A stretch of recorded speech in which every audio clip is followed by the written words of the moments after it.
اس موقع پر پاسبان نیوز کے chief editor عزیز الرحمان مجاہد نے اپنے خیالات کا اظہار کرتے ہوئے کہا کہ میری خواہش تھی تحصیل کھاریاں لیول پہ، لیکن چودھری ارشد داد صاحب کی خواہش یہ ہے کہ ہم ضلع گجرات لیول پہ خدمت خلق کرنے والے لوگوں کو اکٹھا کریں. ہم اس پہ بھی انشاءاللہ کام کریں گے. اجلاس کے میزبان پاکستان تحریک انصاف کے مرکزی سینئر نائب صدر چودھری ارشد داد نے اپنے خطاب میں کہا، آج کی محفل جو ہے اس کا سہرا عزیز کے سر ہے. اس نے مجھے بس فون پہ پوچھا کہ جی ایسی ہے کہ ہم کھاریاں ویلفیئر بھی سوسائٹی ہے اور لوگ بھی ہیں، تو آپ کا کیا خیال ہے کہ ہم اکٹھے نہ ہو جائیں؟ تو میں نے بغیر تعامل کے میں نے کہا فوراً کرو جتنی جلدی ہوتا ہے. پھر میں نے ہنر فاؤنڈیشن سے ریکویسٹ کی کہ یہ اس آج کی تقریب کی میزبانی کے فرائض انجام کریں، کیونکہ دیکھیے یہ مل بیٹھ کے، اور وہ کہتے ہیں انگریزی میں کہتے ہیں birds of a feather flock together. اور یقین کیجئے مجھے آج کی اس محفل میں آ کے اور یہاں آپ لوگوں کی باتیں سن کے اس قدر خوشی ہوئی، اس قدر حیرانگی ہوئی کہ یہ میں سوچ بھی نہیں سکتا تھا کہ میرے ضلع میں، میری تحصیل میں اس قدر کام ہو رہا ہے اور اس مختلف اقسام کے کام ہو رہے ہیں. یعنی گرین لالا موسیٰ سے لے کر المدثر کا سب کو پتا تھا، لیکن یہ الخدمت کا پہلے سے ہمیں تعارف تھا، لیکن وہ اس قدر ایکٹیو ہیں علاقے میں. الفلاح والوں سے مجھے نہیں پتا تھا، لیکن میں آپ کو بتاؤں کل میں کلیف ہاسپٹل میں گیا، کئی مرتبہ میں آتے جاتے لاہور ان کے سامنے سے گزرا ہوں، پر مجھے بخدا نہیں پتا تھا کہ کس معیار کا کام وہاں ہو رہا ہے. اور کل جب میں نے افتتاح کیا ان کے کیمپ کا، وہ 15 باہر سے ڈاکٹر اور ٹیکنیشینز آئے ہوئے ہیں یو کے سے، دنیا کے بہترین ایستھیٹک سرجنز اور پلاسٹک سرجنز آ کے وہ کام کر رہے ہیں. جو کل جو ایک آپریشن ہوا وہاں پر جس کی یو کے میں 30 لاکھ روپیہ لاگت ہے، وہ یہاں کل مفت ہوا. اور آپ بچے کی اور اس ماں کے اوپر جو اثر ہوا وہ میں نے یقین کیجئے، وہ کہتے ہیں نا لائف چینجنگ ایکسپیرینس ماں اور بچے کے لیے تو ہوگا، لائف چینجنگ ایکسپیرینس اور نہیں ہوگا کہ یہ آپ سوچ نہیں سکتے. اور کس لگن سے وہ عائشہ بشیر ٹرسٹ میں کام ہو رہا ہے اور ڈاکٹر اعجاز بشیر نے اپنی زندگی وقف کی ہوئی ہے اس کام کے لیے. تو یہ جب ہم نے یہ کام شروع کیا، وہ میں آپ کو ضرور بتاؤں گا کہ جب یہاں پر آئے، ہم 4 بھائی ہیں، تو ہم نے کہا یار اب تو اللہ نے نواز دیا اور زندگی کے وہ آخری اوورز آ گئے تو کچھ کرنا چاہیے اور اپنے علاقے کے لیے. اور یہ میں نے کیونکہ اپنے والد سے سیکھا تھا، انہوں نے اپنے علاقے سے تعلق کبھی چھوڑا نہیں تھا. شاید آپ کو نہ پتا ہو، وہ ایک سپاہی بھرتی ہوئے تھے انگریز کی فوج میں، اور سپاہی کے سے وہ بریگیڈیئر تک پہنچے پاکستان آرمی میں. کھیمکرن میں 65 میں وہ کمانڈر تھے انفینٹری کے، اور کھیمکرن کی فتح میں ان کا بہت بڑا ہاتھ تھا. بڑے حملے ہوئے انڈیا کے، انہوں نے بڑی اس کو روکا اور آگے گئے. وہ 6 ستمبر کو ہر بار ہر سال کسی نہ کسی اخبار رسالے میں ایک تصویر چھپتی ہے کھیمکرن ریلوے اسٹیشن کی. اس میں جنرل موسیٰ، جنرل حمید وہ بھی گجرات کے، اور بریگیڈیئر صاحب داد، ان تینوں کی تصویر کھیمکرن ریلوے اسٹیشن پہ وہ بڑی عام ہے. تو وہ ایک ہمارے پاس ایک لیگسی تھی، ہمارے باپ کا ایک نام تھا. پھر وہ ان کی دوسری اننگز سیاست میں ہوئی، انہوں نے پیپلز پارٹی جوائن کی، یہاں سے ایم پی اے بنے، وزیر بنے الحمدللہ. کئی وزارتیں کا قلمدان ان کے پاس رہا، یہاں تک کہ پنجاب کے وہ منسٹر بننے والے تھے، لیکن اپنوں ہی نے ان کے کان بھرے بھٹو صاحب کے اور وہ بات رہ گئی.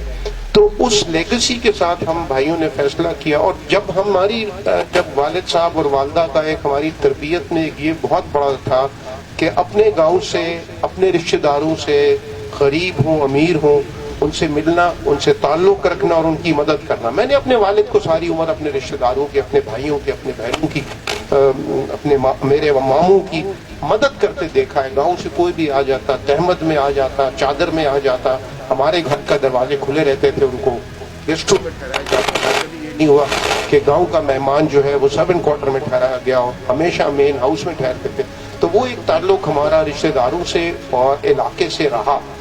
تو پھر جب ہم بھائیوں نے فیصلہ کیا کہ کچھ کریں، تو میرے چھوٹے بھائی کا یہ آئیڈیا تھا جو ایئر فورس میں ریٹائرڈ ہے اور سوڈا شاہد.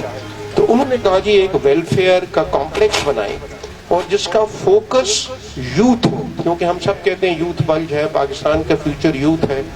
اور یوتھ میں میری اپنی پیشن یہ ہے کہ اگر ہم ہنر دے دیں یوتھ کو، پاکستان کے یوتھ کو ٹریننگ دے دیں اور ہنرمند بنا دیں، تو وہ بات کسی نے بڑی اچھی کی کہ وہ ہم اس کو خود کفیل بنانے سے علاوہ ایک تو اس کے بعد وہ ڈونر بن جائے. یہاں ایک صاحب نے کہا اور ایگزامپل بھی دیا، الفلاح والوں نے غالباً یہ کام کیا کہ وہ ان کے جو بچے انہوں نے پڑھائے لکھائے اور جو جابس میں آ گئے، آج وہ ان کے ڈونرز بن گئے. تو اصل آئی تھنک جو سکسیس ہے یا جو ایک معیار ہے وہ یہ ہے کہ جس کی آپ مدد کریں اس کو، یعنی مچھلی ہاتھ میں نہ دیں، مچھلی پکڑنا سکھائیں تاکہ پھر وہ اپنے آپ اپنی زندگی میں کسی کے آگے ہاتھ نہ پھیلائے. یہ مشن لے کے ہم نے یہ کام شروع کیا 4.5 سال پہلے تقریباً. میں جب یہاں آیا اور ہم نے یہ دیکھا یہاں پر ہمارا وہی وائی بیجی ہوتی تھی، مطلب کڑک دے دانے سال دے چاروں پراواں دے مل جاندے سن سانو، نتھنگ ایلس. ہم نے سب سے پہلے میں گیا، میں نے کہا میں پہلے دیکھوں جو لوگ یہ کام کر رہے ہیں. تو المدثر شاہ جی گیا، انہوں نے ایک بڑی مزیدار بات کی. میں نے ان کو کہا کہ ہمارا یہ ارادہ ہے. کچھ میرے دوست گلبرگ ہاسپٹل چلا رہے ہیں لاہور میں ان سے ملا، تو انہوں نے تو ایک مجھے بات کی کہ اللہ کا نام لے کے پہلا قدم شروع کر دو، تمہیں سمجھ نہیں آئے گی کہ کس طرف سے مدد آئے گی. یو جسٹ اسٹارٹ اٹ، نیت صاف رکھو کیونکہ اللہ کے لیے کام کر رہے ہو. یہ تو شاہ جی کے پاس میں گیا کہ جی آپ یہ کیسے ہوا، ساری کہانی. تو انہوں نے ایک بات مجھ سے کی کہ چوئی صاحب شکر ہے شادی کرنی بنا رہے ہیں، ٹھیک ہے نا. تو مجھے وہ یاد ہے کہ اتنے تو لوگ آ کے شادی کر پہلا بنا دے.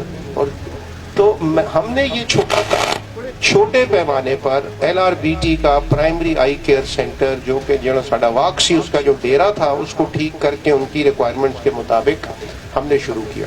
اور اس کے بعد ہم نے فیصلہ کیا کہ اس کو ہم ایسے بنائیں گے. ماڈل یہ ہے کہ یتیم سے ہنرمند تک، جو اس بریگیڈیئر صاحبزاد ویلفیئر ٹرسٹ کا جو سلوگن ہے وہ یہ ہے کہ from an orphan to the skilled individual, یتیم بچے سے اس کو ہنرمند نکال کے اس کمپلیکس سے لے جانا ہے.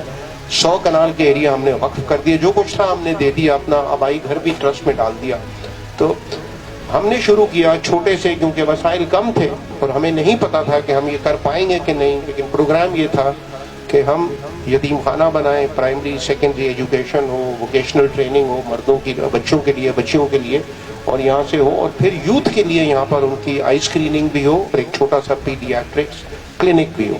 الحمدللہ 4.5 سال میں، صرف 4.5 سال میں آج یہ ساری چین بن گئی ہے اور کارآمد ہے اور چل رہی ہے. آج ہمارے پاس یتیم خانہ ہے اور اس میں 73 بچیاں ہیں، بچیاں ہیں. ہمارے پاس پرائمری اسکول ہے، سیکنڈری اسکول ہے، اس میں کوئی 400 کے قریب بچہ ہے. اس کے بعد ٹیکنیکل اسکول ہے، تقریباً 250 تقریباً بچہ اس وقت پڑھ رہا ہے.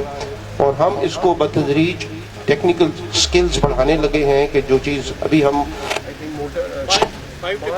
اور پھر اب ہم موٹر سائیکل مکینک کے لیے کر رہے. تو مقصد یہ ہے کہ بچوں کو ہنرمند کرنا ہے. اور یہاں مجھے مدثر صاحب ہیں جو سوشل اویئرنیس کے لیے مجھے مدد چاہیے ان کی، کہ یہ بات ابھی ہم نہیں کہہ سکتے یہاں کے پیرنٹس کو، بیکاز ریمیٹنس اکانومی ہے. کھاریاں کی تحصیل ضلع گجرات، کھاریاں اسپیشلی از اے ریمیٹنس اکانومی ایریا. یہاں پہ پیسہ باہر سے آتا ہے اور وہ امیر ہو گئے ہیں ڈی ویلیویشن سے، اور لوگ باہر جانا چاہتے ہیں کیونکہ جب وہ دیکھتے ہیں ریل پیل ادھر تو ہر ایک ماں کہتی ہے بچہ باہر بھیجنا ہے. ابھی ہم اس کو روک نہیں سکتے کیونکہ ملک کے اپنے حالات ایسے نہیں ہیں کہ ہم ان کو یہاں پر ابزارب کر سکیں. آپ سے مجھ درخواست یہ ہے سب سے، جہاں بھی آپ ہیں یہ اویئرنیس دیں. ہر جگہ جہاں پر آپ بیٹھتے ہیں، گاؤں میں جاتے ہیں، لوگوں کو سمجھائیں کہ یار ضرور بچے باہر بھیجو لیکن ہنر دے کے بھیجو. فرق یہ ہے کہ ہنر مند وہاں پہ جرمنی میں، میں جرمنی کی مثال دیتا ہوں، میں وہاں بہت آتا جاتا رہتا ہوں، کہ پاکستانی میں جانتا ہوں جو برگر کنگ میں اور دکانوں پہ پیزا کی دکانوں میں کام کر رہے ہیں 7 سے 9 یورو فی گھنٹہ. جو پاکستانی زیادہ گجرات کے ٹائل فکسرز اور میسن گئے ہیں وہ انلیگل کام کرتے ہیں بیکاز ان کے پاس سرٹیفیکیشن نہیں ہے، وہ 15 سے 20 یورو. اور جو سرٹیفائیڈ ہے، پاکستانی بھی سرٹیفائیڈ میں ملا ہوں، وہ 55 یورو فی گھنٹہ. تو آپ دیکھیں 9 سے 55 یورو ایک سرٹیفیکیشن کے بعد، اور جو کہ تقریباً 6 ماہ کا کورس ہے اور